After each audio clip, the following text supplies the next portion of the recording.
आजकल लोगों को बहकाने वाले लोग बहुत हैं। I mean the so called counsellors. दो सबसे बड़ी सर्विस इंडस्ट्री है, एक एजुकेशन, दूसरी मेडिकल।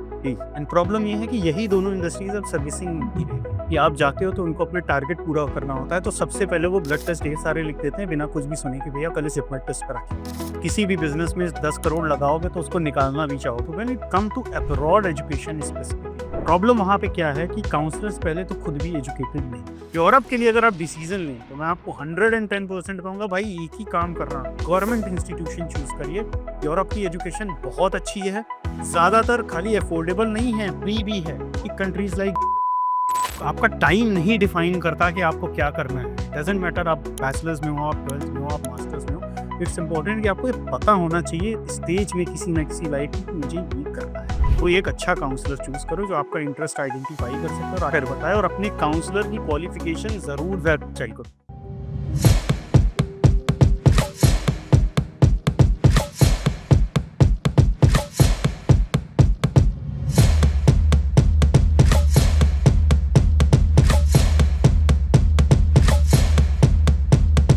नमस्कार दोस्तों, तो आज हमारे साथ एक बहुत ही स्पेशल गेस्ट मौजूद है जिनको डिकेड्स ऑफ एक्सपीरियंस है इन स्टडी अब्रॉड वर्टिकल, जो कि को-फाउंडर है माय एडमिशन कार्ड के एंड प्रेसिडेंट है सेवी फाउंडेशन के, and also the cherry on the cake Birmingham City University के alumni. Mudit sir, welcome to the show. Thank you sir. Thank you sir. तो मैं चाहूंगा सर हमारी जनता को आप थोड़ा सा कुछ अपने बारे में बताएं प्लीज। मैं प्रयागराज से हूँ और मैंने 2002 में अपना बॉयज़ हाई स्कूल से इंटरमीडिएट किया है और उसके बाद मैंने बायोटेक्नोलॉजी किया है।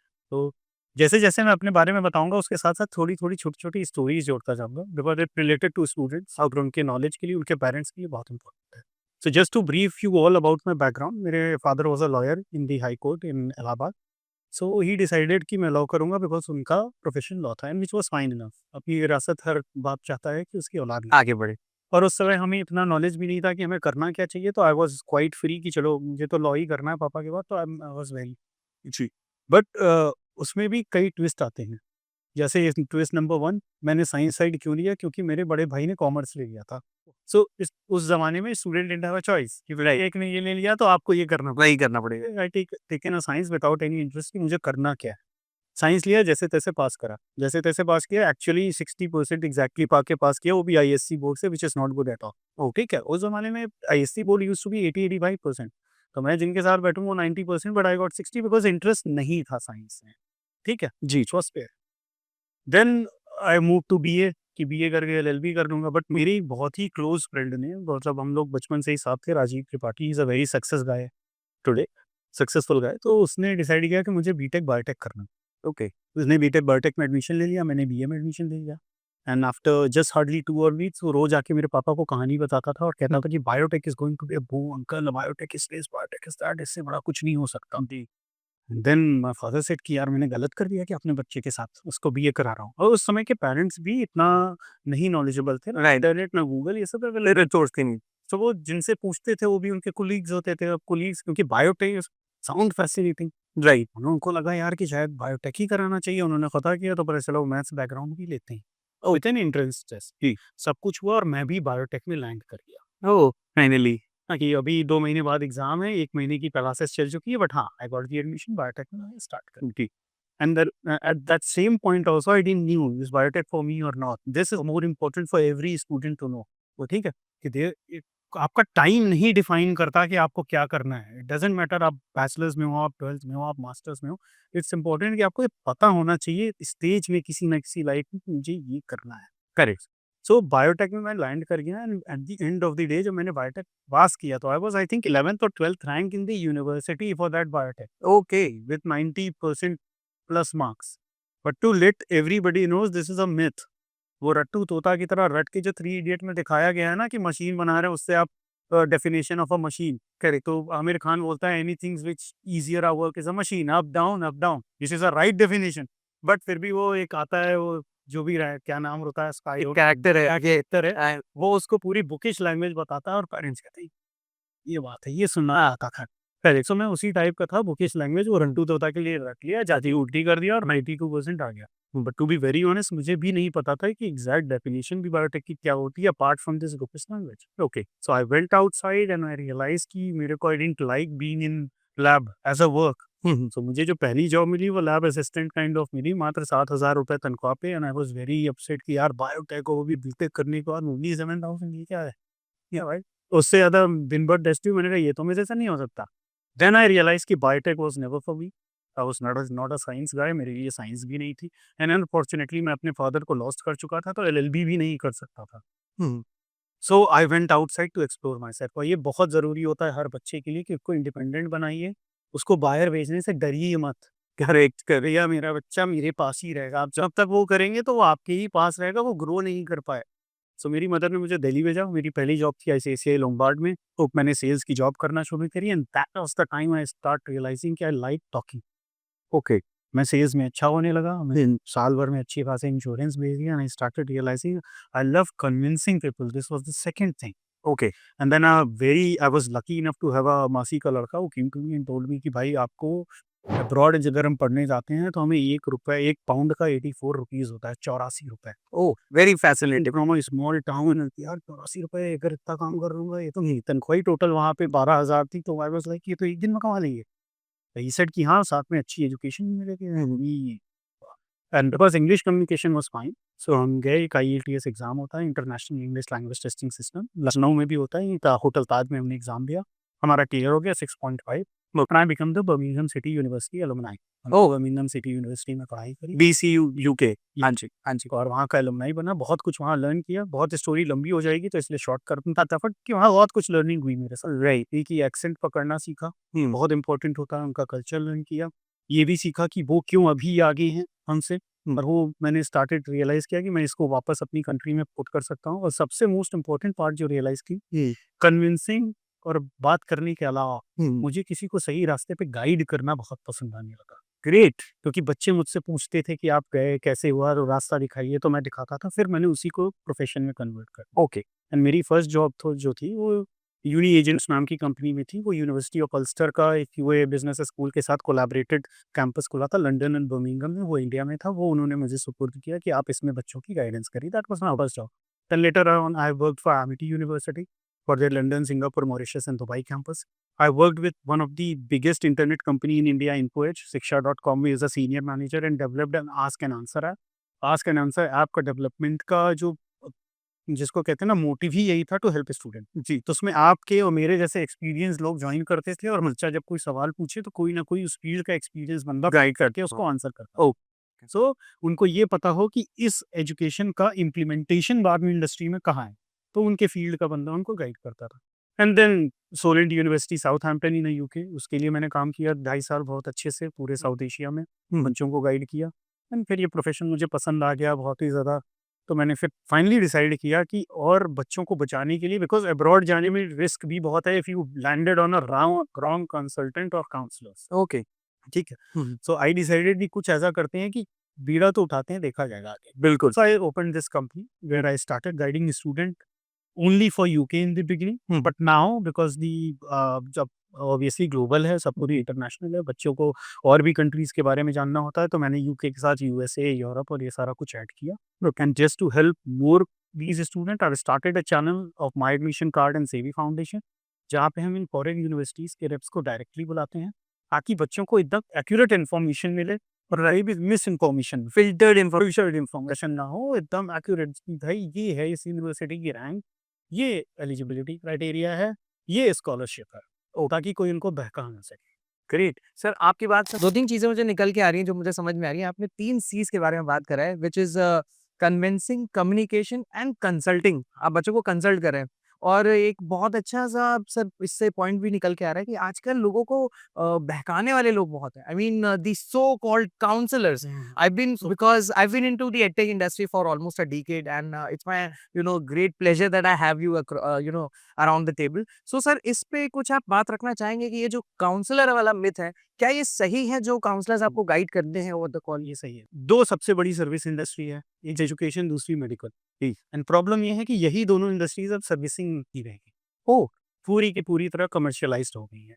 जैसा कि हम नॉर्मली सुनते ही हैं हॉस्पिटल्स में, कि आप जाते हो तो उनको अपने टारगेट पूरा करना होता है, तो सबसे पहले वो ब्लड टेस्ट ढेर सारे लिख देते हैं बिना कुछ भी सुने कि भैया पहले सिपमेट टेस्ट करा के आओ। जी। ये हो गया, 3D स्कैन करा के आओ, 2D को करा के आओ। हाँ। ठीक है? और उसके बाद जब उनको लगता है हम अपना टारगेट मीट कर रहे हैं, तो वो आपको राइट गाइडेंस देते हैं कि ये डॉक्टर हो सकता है। और फिर डॉक्टर्स के भी ऊपर टारगेट होता है, तो डॉक्टर्स ने भी टारगेट। टारगेट्स होता है हॉस्पिटल्स में, ज़्यादातर प्राइवेट हॉस्पिटल्स में यही हालत है। हम्म। तो वो अपना टारगेट्स पूरा करने के लिए क्या करते हैं, आपको धीरे से कुछ ऑपरेशन या सर्जरी लिख देते हैं। ओ गॉड। यार ये देखो उतना रिस्की तो नहीं है, हाँ हाँ, लेकिन रिस्क हो सकता है, और इतना एलिमेंट आपको डर के लिए बहुत होता है। क्लियर सेलिंग हो गया, डरा देगा। बिल्कुल हाँ जी। ऊपर वाली कि ये हो सकता है। हम्म। आप पूरी रात नहीं सोओगे कि हो सकता है, उससे आपकी और तबीयत खराब होगा। 3 दिन बाद आपको लगेगा कि यार ये कल ही हो जाएगा। Let's go to the doctor. नहीं भाई डॉक्टर साहब सेफ तो है सर्जरी। हाँ, बिल्कुल, बिल्कुल सही सर, हुई। आप करा लीजिए। हम्म। आपसे खर्चा करा लिया, और अगर उनको पता है गलती से इंश्योरेंस है, तब तो आप गए। तब तो आपको 10-12 दिन का कुछ ना कुछ कहानी बनाते। तो वो सर्विस इंडस्ट्री नहीं रहे। ओके। दो सब ऐसे नहीं होते। हाँ, हर जगह there are peoples who are good also. Correct. But same goes for the education industry. Government ये institutes are still very, very good. वो आपको गाइडेंस देते हैं क्योंकि उनकी फंडिंग गवर्नमेंट से आ रही है और अपना काम अच्छे से कर रहे हैं। Private institutions want to generate fund. ओ भाई, अगर आप किसी भी बिज़नेस में 10 करोड़ लगाओगे तो उसको निकालना भी चाहोगे। सी हाउस फॉर हॉस्पिटल मैंने खोला, 10 करोड़ लगाया, तो जल्दी से जल्दी रिकवर करना चाहूँगा। The same goes for the schools and institutions and universities. So same goes for them. तो वो भी उसको जल्दी से जल्दी कवर करते हैं। तो when it come to abroad education specifically, problem वहाँ पे क्या है कि काउंसलर्स पहले तो खुद भी एजुकेटेड नहीं, ठीक है? अब मैं क्या कर रहा हूँ, मैंने एक बड़ी-सी कंपनी खोली स्टडी अब्रॉड की, अब उसमें ढेर सारे काउंसलर्स हायर कर लिया, एन आर्मी ऑफ काउंसलर। अच्छा क्या? और वो आर्मी आएगी कहाँ से? यहाँ पे पढ़े हुए बच्चे जो बीबीए करके निकल रहे हैं। अब आप सोचो, जो बीबीए यहाँ पे करके निकल रहा है, जिसको उस जर्नी का पता ही नहीं है। कुछ भी नहीं पता है। इनफैक्ट मैं आपको ऐसे-ऐसे काउंसलर्स की हिस्ट्री और बताऊँगा कि मैं खुद जानता हूँ, I don't want to take name. उन्होंने अपना बैचलर्स डिस्टेंस लर्निंग में किया। Oh god! ठीक है, एंड आई एग्री, आप एक्सपीरियंस से सीखते हो, कि ऐसा नहीं है कि आप एक्सपीरियंस से नहीं सीखते। ठीक है, मैं ये नहीं कह रहा कि वो एकदम खराब है, लेकिन जब वो फ्रेशर हैं, तो वो आपको क्या ही गाइड कर लेंगे, चाहे आप उनकी कितनी भी ट्रेनिंग करा दो। एग्जैक्टली, ठीक है, एग्जैक्टली। उनके ऊपर टारगेट्स हैं। जाहिर प्रॉब्लम इज़ ये कि मुझे मेरी जॉब बचानी है, तो मुझे 2 बच्चों को अब्रॉड इस महीने भेजना है। भेजना ही है। तो हम कैसे भेजेंगे? जो आपको चाहिए वो हम आपको दे देंगे। अच्छा, ये यहाँ पे है ना, सर ये स्कॉलरशिप पूरी कोशिश कर लेंगे सर, हो जाएगी। अच्छा, ये बिल्कुल हो जाएगा सर। तो ऐसे करके हम आपको मिस इन्फॉर्म करके आपको कन्वर्ट करते हैं बेसिकली। तो ये आर्मी ऑफ काउंसलर्स जो बैठी होती है, ठीक है। There are still very good companies, बहुत अच्छी-अच्छी कंपनी हैं जो अच्छे काउंसलर्स हायर करती हैं with experience of 10 to 12 years, who are UK, US और अदर फॉरेन यूनिवर्सिटी ग्रेजुएट्स। तो उनको इस जर्नी का भी पता है। ओके, क्या बड़ी कंपनीज हैं, बहुत अच्छी हैं, I don't want to take name, या दैट्स फाइन। एंडोर्समेंट जैसा हो जाएगा। लेकिन हाँ, बिल्कुल, बहुत सी बड़ी-बड़ी और बहुत अच्छी कंपनीज़ हैं स्टडी अब्रॉड में। बट प्रॉब्लम इज़ ये जो नई-नई कंपनीज़ छोटी-छोटी आ रही हैं, just to add on to that, problem इससे भी बड़ी क्या है, जो छोटे-छोटे कॉलेजेस खुल रहे हैं, जो मशरूमिंग ऑफ कॉलेजेस हो रही है around the Europe. Mushrooming of college Europe में क्या छोटे-छोटे बता सकते हैं इसके बारे में हमारी जनता को, ये क्या होता है? बिल्कुल, व्हाट इज दिस? और ये हर जगह प्रॉब्लम है, मेडिसिन में भी है। मैंने अपने कल एक पॉडकास्ट में, बहुत सीनियर पर्सन है मिस्टर कॉल, उनसे डिस्कशन हो रही थी, वहाँ पे भी यही प्रॉब्लम है कि मेडिसिन के कॉलेज, आप सोचो, आप something related to health care पढ़ा रहे हैं यार। लाइव की बात है, जान ही भाई, और बिना आप बच्चा भी उस हॉस्पिटल में पढ़ने चला जा रहा है, सॉरी उस इंस्टीट्यूट में पढ़ने चला जा रहा है जिनका खुद का हॉस्पिटल भी नहीं। ओ गॉड। दो गुड थिंग इसकी एनएमसी ने गाइडलाइंस में लिख दिया है कि अब ये होना चाहिए, बट फिर भी बच्चा एडमिशन ले लेता है क्योंकि पेरेंट्स का दबाव है। फलाने का बच्चे का तो नीट में हो गया, वो डॉक्टर, अरे यार 23 लाख बच्चे में से 1 लाख का होना है, तो 22 लाख यार, it's very very tough big number से। तो आप अपने बच्चों पे प्रेशर मत डालिए कि फलाने के बच्चे का हो गया तो मेरे बच्चे को जैसे भी भेज दो, कहीं से भी एमबीबीएस करा दो। डॉक्टर का डिग्री ना ना रॉन्ग, आप उसको भी खराब कर रहे हो, उसका फ्यूचर भी खराब कर रहे हो। Correct correct. ठीक है। सिमिलरली यूरोप में बिजनेस मैनेजमेंट को लेकर के भी बहुत से छोटे-छोटे कॉलेजेस खुले हैं। मैं आपको बता रहा हूँ, एक बिल्डिंग में पूरा कॉलेज है। 100 बच्चा मुश्किल से पढ़ता है, उससे ज़्यादा तो हमारे यहाँ 10-12 की कोचिंग्स में पढ़ते हैं। मेडिकल की सर बात कर रहे हैं हम? नहीं, नहीं, नहीं, मैं जनरल बिज़नेस मैनेजमेंट की, जनरल बिजनेसमैन। बिज़नेस मैनेजमेंट में भी छोटे-छोटे इंस्टीट्यूट खुले हैं, जो सिर्फ़ एक बिल्डिंग बनी हुई है। मुश्किल से 100 बच्चा पढ़ रहा है, लेकिन जो उसकी रेप है, वो कोई खूबसूरत सी लड़की जनरली होती है, जो यहाँ पे अच्छी इंग्लिश बोल रही होती है, तो पेरेंट्स को भी कॉन्फिडेंस रहता है कि यार इतनी अच्छी इंग्लिश बोल रही है। वही कहना ना, विडंबना। विडंबी बोलने वाले पे हम भरोसा नहीं करते, लेकिन जो एक फॉरेन लैंग्वेज बोल रहा है, उस पे फट से भरोसा करते हैं। बिल्कुल बिल्कुल। को लगता है बहुत अच्छी बोल रही है इंग्लिश, अच्छा ऐसा है, अच्छा ऐसा, ठीक है, हम अपना बच्चा भेज। अच्छा, इसमें बच्चों की 2 कैटेगरी है। जी। तो माइंड यू, मैं बच्चों को Please. 3 कैटेगरी में बाँटता हूँ। एक होता है विद्या, एक होता है लक्ष्मी, एक होता है विद्या लक्ष्मी। विद्या लक्ष्मी एंड विद्या विद्या लक्ष्मी। ओके विद्या वाला वो होता है जो सिर्फ एजुकेशन लेने जा रहा होता है। ओके। जो नॉर्मली हाई क्लास बच्चे होते हैं या तो मेरिटोरियस बच्चे होते हैं जिनको स्कॉलरशिप मिल जाती है, सभी वो सिर्फ पढ़ाई करने जा रहे होते हैं।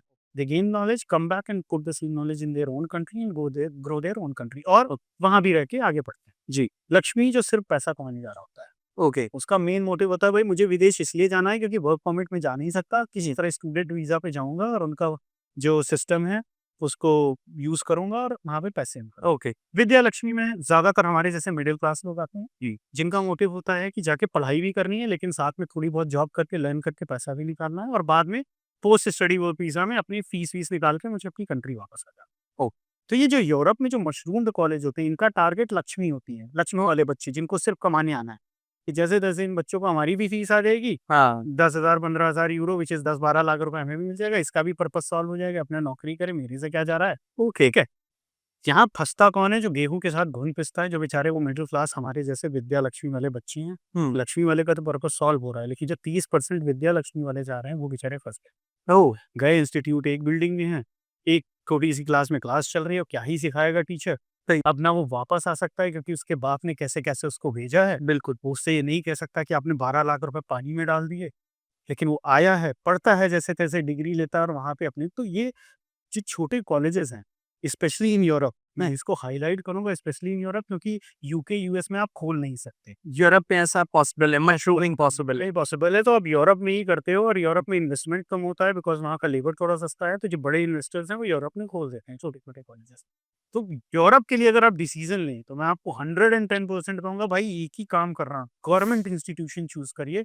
यूरोप की एजुकेशन बहुत अच्छी है, ज़्यादातर खाली अफोर्डेबल नहीं है, फ्री भी है। कि कंट्रीज़ लाइक जर्मनी, इटली, अगर आप उनकी लैंग्वेज सीखते हो तो पूरी एजुकेशन फ्री है, ₹1 आपको नहीं देना है। ठीक है? हुँ। सो आपको थोड़ी-सी मेहनत करके उनकी लैंग्वेज सीखनी है जिसके लिए आपको नो डाउट 6 महीने से 1 साल लग जाएगा। लगेगा। लेकिन उसके बाद आपकी सारी एजुकेशन फ्री हो जाएगी। और उसके बावजूद बहुत और अच्छे गवर्नमेंट इंस्टीट्यूशन हैं जिनकी फीस सिर्फ 3 लाख से 6 लाख रुपए है। आपको मालूम? 3 से 6 लाख स्टडी अब्रॉड नहीं है। यूरोप के। हाँ, यूरोप के। ओह! लेकिन आप क्या करते हो? आप ईज़ियर रास्ता चूज़ कर रहे हैं क्योंकि गवर्नमेंट इंस्टीट्यूशंस के रेप नहीं होते इनमें। हुँ। इनको अपने से वो बच्चे मार्केटिंग नहीं कर रहे होते। हाँ, मार्केटिंग नहीं, तो आप एक अच्छा कंसल्टेंट पकड़ो, हुँ। जो आपको राइट गाइडेंस दे और इंस्टीट्यूशंस में आपका एडमिशन्स कराए, आपको भेज दे। हुँ। रादर देन ये जो छोटे कॉलेजेस के रेप्स आ रहे हैं इंडिया में, अलग-अलग शहरों में ऐड देके आ रहे हैं कि भैया हम आपको इस कन और छोटे में आप रिफ्रेन करो, स्लोवाकिया कोशिश करो अवॉइड करने की, ओके। स्लोवेनिया कोशिश करो अवॉइड करने की, ये छोटी कंट्रीज़ है, I am saying. These are don'ts. हाँ, डोंट्स हैं कि इन कंट्रीज़ को जा सकते हैं गवर्नमेंट इंस्टीट्यूशन हुँ। में बट थोड़ा-सा अवॉइड करो। करेक्ट। अगर आपको यूरोप जाना है, जर्मनी जाओ, ओके। फ्रांस जाओ, स्पेन जाओ, स्वीडन जाओ। Hmm. These are the bigger and the larger और आजकल तो चेक रिपब्लिक है डेस्टिनेशन, वो भी एक अच्छी डेस्टिनेशन है। ओके। उसमें चूज़ करो। छोटे शहरों में, छोटी जगहों पे जाना रिफने जब वहाँ की रुपए की वैल्यू, उनकी अपनी करेंसी की वैल्यू बहुत कम है, हुँ, हुँ। उनके पास अपने लोगों के लिए एम्प्लॉयमेंट नहीं है, तो वो आपको कहाँ से देंगे भाई? आप भी वहाँ जाके भागोगे जर्मनी, भागोगे फ्रांसीसी नौकरी के लिए, भागोगे स्वीडनी, तो भागना क्यों? आप सीधे उसी कंट्रीज़ में जाओ ना। वहाँ पे आपके पास जॉब अवेलेबिलिटी है, अच्छी एजुकेशन है, राइट कंसल्टेंट पकड़ो। तो ये 2 बहुत इंपॉर्टेंट चीज़ें हैं जो मैं हाइलाइट करूँगा। पहले तो नंबर 1 कि आप जब भी स्टडी अब्रॉड का अपना फैसला लो, तो एक अच्छा काउंसलर चूज़ करो जो आपका इंटरेस्ट आइडेंटिफ़ाई कर सके और आकर बताए, और अपने काउंसलर की क्वालिफ़िकेशन ज़रूर चेक करो कि भैया तेरी क्या क्वालिफ़िकेशन है, तेरे को कितना एक्सपीरियंस है, राइट, ठीक है? पता चला आप कंपाउंडर से अपनी दवा लिखा के आ जाओ और बाद में ठीक नहीं हो रहा, ठीक है? राइट डॉक्टर चूज़ करो।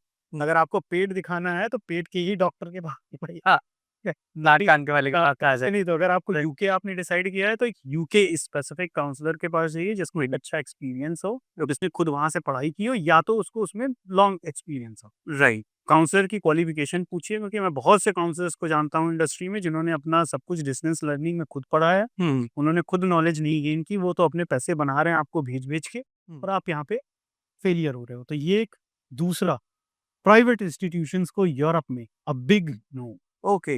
अ बिग नो। हुँ। उसके बाद आप बाद में रोने के लिए बिकॉज़ मास्टर्स डिग्री जो होती है वो 90% स्टूडेंट की फाइनल डिग्री होती है भाई। उसके बाद कौन आता है पीएचडी या बहुत कम। एब्सोल्यूट भैया बचिए, अपने आप को बचा के रखिए और सही कंसल्टेंट चूज़। सर बहुत ही अच्छा फेयर आपने एक इनपुट दिया है और since you are also a BCU alumni तो मैं आपसे सर जानना चाहूँगा कि अगर कोई student I mean we have been talking lot on counsellor and this thing अपनी स्टडी अब्रॉड जर्नी को अगर वो ब्रेक डाउन करना चाहता है स्टेप बाय स्टेप तो सर क्या एक प्रोसेस आइडियल प्रोसेस होना चाहिए अगर किसी को I am not talking about any country specific general अगर वो चाहता है बाहर जाके पढ़ना, तो क्या एक रास्ता होना चाहिए उसे? ये बाहर जाके पढ़ना एक बहुत अच्छी चीज़ है। मैं तो बोलता हूँ कि अगर टॉप इंस्टीट्यूशन में यहाँ आप फेल कर रहे हो तो उसको फेल मत मानो। उसको एक अपॉर्च्युनिटी मानो कि आपको इसको कवर करनी थी, आप स्टडी अब्रॉड करने जा सकते हो। आप यहाँ से एक अच्छी एजुकेशन ले सकते हो। ब्रेक डाउन करने में अगर आप आइए तो अब जैसे आपने बोला कंट्री स्पेसिफिक नहीं है बट आपको होना पड़ेगा। ओके। क्योंकि अगर आपने कोर्स और क्राइटेरिया आपका डिसाइडेड है, जैसे अगर आपकी इंजीनियरिंग डिसाइडेड है, हुँ। तो यार जर्मनी से अच्छी इंजीनियरिंग ना कभी हुई थी, कहीं ना कभी होगी। ओके, हो सकता है मतलब फ्यूचर में हो जाए, but German engineers is specifically automobile field are knowns, right. या आपको सॉफ्टवेयर इंजीनियरिंग करनी है तो दुनिया कितनी भी डेवलप कर रहे हैं, लेकिन वो end of the day US की ही सबसे अच्छी रहती है। Sorry to intervene sir, the very first step जो हम समझ पा रहे हैं, I break down these steps कि पहले तो आपको अपनी डोमेन डिसाइड करनी है कि इंजीनियरिंग, मेडिकल, अपने एमबीए। रिकॉग्नाइज करना पड़ेगा। Lot of fields art and humanities है, बहुत सी ऐसी चीजें, हम तो बहुत सी फील्ड है उनमें तो नहीं होती थी, अब से एआई है और पता नहीं क्या क्या है। तो अपनी पहले फील्ड डिसाइड करनी। नंबर 1। फील्ड के लिए आप स्ट्रॉन्ग कंट्री चूज कर लीजिए। नंबर 2। नंबर 3 में आप एक वो उस कोर्स की रैंकिंग देखिएगा, यूनिवर्सिटी की नहीं, ये ध्यान रखिएगा। ओके। ठीक है, मे बी मेरी यूनिवर्सिटी रैंक 10th होगी in UK, hmm, hmm. But मेरी उस कोर्स की रैंकिंग 100 हो सकती है इन यूके। ओके। ठीक है? तो आप भले मेरा कॉलेज छोटा हो सकता है, गवर्नमेंट कॉलेज मेरा हो सकता है 35th रैंक हो, बट उस कोर्स की रैंकिंग 3rd हो सकती है। ओके। ये चीज़ ध्यान रखिएगा। तो आपको अगर उस फील्ड में वो कोर्स रखना है तो instead of checking the university ranking, आप कोर्स की रैंकिंग, वो पर्टिकुलर जो आप करने जा रहे हैं। फिर ओके। उस इंस्टीट्यूशंस की करिए, फिर हुँ, अपना स्कॉलरशिप भरिए। हुँ, उसके बाद वीज़ा और इन सब चीज़ के लिए मैं बोलूँगा कि consultants are good to have. Hmm. जैसे आप वकील को एक चूज़ करते हो अपना केएलएड है कि ये वैसे डॉक्टर को चूज़ करते हो अपने आप को ट्रीट करने के लिए, rather than going to a medicine shop और उससे कहना और उसने आपको कोई भी एंटीबायोटिक लिखवा दी, भैया एक अच्छे कंसल्टेंट के पास जाओ, they have that knowledge. And most of the consultants are free, just to let you know 90% consultant के कोई चार्ज नहीं होते जो अच्छे हो। तो माय एडमिशन कार्ड जी, अभी मान लो शुरू है, हमारा कभी चार्जेस था ही नहीं। ओके, यू डोंट चार्ज हाँ, anything from the charges student. थे। अपार्ट फ्रॉम यहाँ पे एक क्लॉज़ है कि जर्मन और इटली जहाँ free education, hmm, hmm. Because उसमें हमें बहुत मेहनत करनी पड़ती है बच्चे के साथ, तो हम एक नॉमिनल फ़ी लेते हैं उससे, just to cover our cost, our labour cost. Oh! That's but हाँ, और बाकी यूके, यूएस इन बड़ी कंट्रीज़ के लिए हमारे कोई चार्जेस नहीं है, कहीं भी नहीं है। Great, great sir. Sir, I have been watching your social media these days, बहुत एक्टिव सोशल मीडिया है सेवी फाउंडेशन का एंड माय एडमिशन कार्ड का। तो I have seen lot of testimonials, live testimonials, student all across the world. I mean मैंने देखा कोई Germany का, यूके का, यूएस का। तो सर मतलब कितना रोल ये प्ले करता है अगर आप डायरेक्टली कनेक्टेड होते हैं तो? जैसे सर? हम अपने किसी बच्चे को छोड़ते नहीं। है ओके, ये नहीं कि हमने अगर आपका एडमिशन करा दिया हमारी ज़िम्मेदारी पूरी, नहीं, we hmm, want to make you success, if you are success then we are successful. Okay. So we guide them with our experience for everything. मतलब एक फैसिलिटी देना बच्चे को एक अलग बात होती है कि हमने गाइडेंस दिया, उनका फ्लाइट की हेल्प करी, उनकी अकोमोडेशन, वो एक अदर, वो सारे कंसल्टेंट करते हैं। हम उसको जॉब गाइडेंस भी देते हैं अपनी तरफ से भी। कि आप यहाँ अप्लाई कर सकते हो, आपकी सीवी में गाइडेंस ये हो सकती है, आपका ये हो सकता है। Till the time he landed into a job, okay, तब हम एक माँ-बाप की तरह निश्चिंत हो जाते हैं कि नहीं, हमारा बच्चा जो है वहाँ प्लेस हो गया, and then we ask them for the testimonial. तो आप हमारे चैनल पे चेक करोगे तो 10-10 साल पुराने बच्चों के भी testimonial, this I have seen, अरे यार इन्होंने गाइड किया था तब मैं काउंसलर था, खाली ऐसे इंडिपेंडेंट काउंसलर की नौकरी कर रहा था, बट कोई पूछता था तो उसको गाइड करता था, वो प्रोफेशनल जॉब नहीं थी मेरी, but I still guide them. To have been through that, आपने तो सर वो जर्नी खुद। हाँ, चलिए कि ये तो हेल्प करता है, ऑब्वियसली दैट हेल्प कि आपको, बट जैसा मैंने कहा कि आपको अगर नॉलेज गेन करनी है, universities are just a tool. Okay. Knowledge आप कहीं से भी ले सकते हो, थ्री इडियट में कहता है ना, हर जगह नॉलेज बट रही है, बट हाँ, आके लेने वाला चाहिए। लेकिन सर सेलेक्टिव होना चाहिए ना नॉलेज में, कोई सही है, हाँ, कैसी है? बिल्कुल, बिल्कुल। वो तो उसके लिए आपको एक अच्छा कंसल्टेंट चूज़ करना चाहिए, आई हाइली रिकमेंड। अदरवाइज़ आपका अगर रिसर्च वर्क अच्छा है तो आप खुद भी कर सकते हो, but at the same time मैं पेरेंट्स को भी बोलूँगा, उन्हें भी रिस्पॉन्सिबिलिटी उठानी चाहिए। राइट, बच्चे के साथ वक़्त बिताना चाहिए, बच्चे के साथ बैठ के बात करनी चाहिए, क्योंकि अभी वो बच्चा है right, and right. You are the one, आपने बहुत दुनिया देखी है, तो आप उसको बेटर गाइड कर सकते बिल्कुल सर। सर एक चीज़ हमारे ज़हन में आ रही है, आपने एक बात रखी थी in the start of our conversation कि पेरेंट्स, जो इंडियन पेरेंट्स हैं, वो बहुत ज़्यादा पॉसेसिव हैं अपने बच्चों को लेके, ओवर पॉसेसिव है। हो। अभी हो गई ये जनरेशन, हमारी जनरेशन नहीं। कि टू बी ऑनेस्ट, हम खेलने जाते थे, क्रिकेट खेलते थे, चोट खाते थे, लौट के आते थे, पतंग उड़ाते थे, चोट खाते थे, आपस में लड़ाई भी हो जाती, and parents were lead for that. Right, घर राइट। में आते थे, ना हम उनको बताते थे, ना वो हमसे पूछते। मैं आपको बहुत सही बताऊँ, जी, वो पॉसेसिव नहीं थे। जी, दे ट्रीट इट एज़ कि स्ट्रॉन्ग होगा। अगर विक्टी में खेलते थे, तो दे ट्रीट इट एज़ कि स्ट्रॉन्ग होगा। Correct, correct. विक्टी में खेल रहा है, इम्यून सिस्टम बढ़ेगा। बिल्कुल। आज के पेरेंट्स तो एक्चुअली वो थोड़ा-सा, I called it a baby Babu world. हाँ, वो वो हो गया है ओवर केयर सेंसिटिव करने लगे हैं। कि भाई नई-नई मिट्टी में खेलेगा तो बैक्टीरिया पकड़ ले रहा, तो ये है। तो उसमें पॉसेसिव हो गए, दैट इज कि वो अपने बच्चे को अपने से दूर नहीं भेजना चाहते, बट उसका बहुत डिसएडवांटेज है। बिल्कुल सर। आप कब तक रहोगे उसकी लाइफ में? ठीक है, एक न एक दिन उसको इंडिपेंडेंट बनना पड़ेगा। एब्सोल्युटली। तो जितना जल्दी बनेगा उतना अच्छा है। आप शैडो करो, शैडो ऑलवेज करो, कि शैडो नहीं करोगे तो गलत आदतें भी पड़ सकती है। जैसे हमारे माँ-बाप हमें शैडो ज़रूर करते हैं, राइट, राइट। शैडो हमेशा रहता था। लेकिन हाँ, ये है कि वो हमें इंडिपेंडेंस देते थे। आई विल से कि अभी भी वही करिए, और शैडो दीजिए बच्चे को, लेकिन उसको रिस्ट्रिक्ट मत करिए। Absolutely. Sir I just complete my question there again कि ये जो पोजेसिवनेस है बच्चों पेरेंट्स की बच्चों की तरफ, उससे क्या होता है? I met few parents back in अभी 3-4 महीने पहले की बात है कि क्या बाराबंकी का बच्चा जो कि जिसकी इच्छा है जाने की, लखनऊ का बच्चा, कानपुर का बच्चा चाहता है कि मैं यूके जाके रहूँ, यूएस जाके रहूँ, बट उसको सही गाइडेंस नहीं मिलती या फिर कुछ फ्रॉडुलेंट एक्टिविटी हो जाती है, तो लोगों का ट्रस्ट टूट गया। पेरेंट इस वजह से भी ओवर पोजेसिव हो गए हैं। तो इसके लिए आपका क्या सुझाव है उन पेरेंट्स के लिए कि क्या करना चाहिए? बच्चा तो चाहता है, तो क्या बाराबंकी का बच्चा यूके जा सकता है? देखिए, मैं बताता हूँ, बिल्कुल जा तो सकता ही है, बट इस पे एक बहुत अच्छा एग्ज़ाम्पल दूँगा कि आपको अगर सपने देखने हैं, उड़ान भरनी है, भाई हर्डल्स तो पार करने पड़ेंगे ना, इसके बिना तो काम नहीं होगा। आप अगर एक क्रिकेटर बनने की भी सोचते हो, तो आपको पहले इस लेवल पे खेलना पड़ता है, उस लेवल पे खेलना पड़ता है, बहुत से फेवरिज़्म होते हैं, जी। बहुत कुछ नेगेटिव होता है। अगर आप फ़ोकस हो तो अपना आप टारगेट मेट कर लेते हो। राइट। उसी तरह आपके साथ हो सकता है कि पहले कभी फ्रॉड हुआ हो, हुँ। बट अब वर्ल्ड बहुत ओपन है। गूगल पे बहुत सी इन्फॉर्मेशंस अवेलेबल हैं, लोगों के टेस्टिमोनियल्स अवेलेबल हैं, जैसे मैंने कहा आपको, लोगों के फोरम्स हैं जिस पे आप पूछ सकते हो, फेसबुक पे, व्हाट्सएप पे। राइट। तो आप बस फ़ोकस्ड रहो, और हर जब मैं प्रयागराज से जा सकता हूँ, और बहुत ही छोटे फैमिली का, भाई पिताजी भी नहीं थे, माँ ही खाली सपोर्ट कर रही थी, फिर भी चला गया, तो मैं तो आई फ़ील लाइक कि कोई भी जा सकता है। ग्रेट। लेटेस्ट एग्ज़ाम्पल मैं दूँ आपको, अपने लास्ट इनटेक का, मैं उस बच्चे का नाम नहीं लूँगा, otherwise he might feel bad. वो प्रयागराज से ही है, छोटे से गाँव से है। ओके, इस समय यूके की एक टॉप 50 यूनिवर्सिटी में पढ़ रहा है, उसके माँ-बाप दोनों नहीं हैं। He didn't even have a sponsors. ओहो! उसका लोन हमने कराया, लोन से गया, प्लस उसके चाचा ने सपोर्ट किया, नो डाउट। ओके, एक पीछे खड़ा गार्जियन जी। उसने सपोर्ट किया, but he is independent now. He is earning very well. उसने, मुझे इतना अच्छा लगा जब उसकी एज़डा में जॉब लगी, उसने ऑफर लेटर अपना मुझे सेंड किया।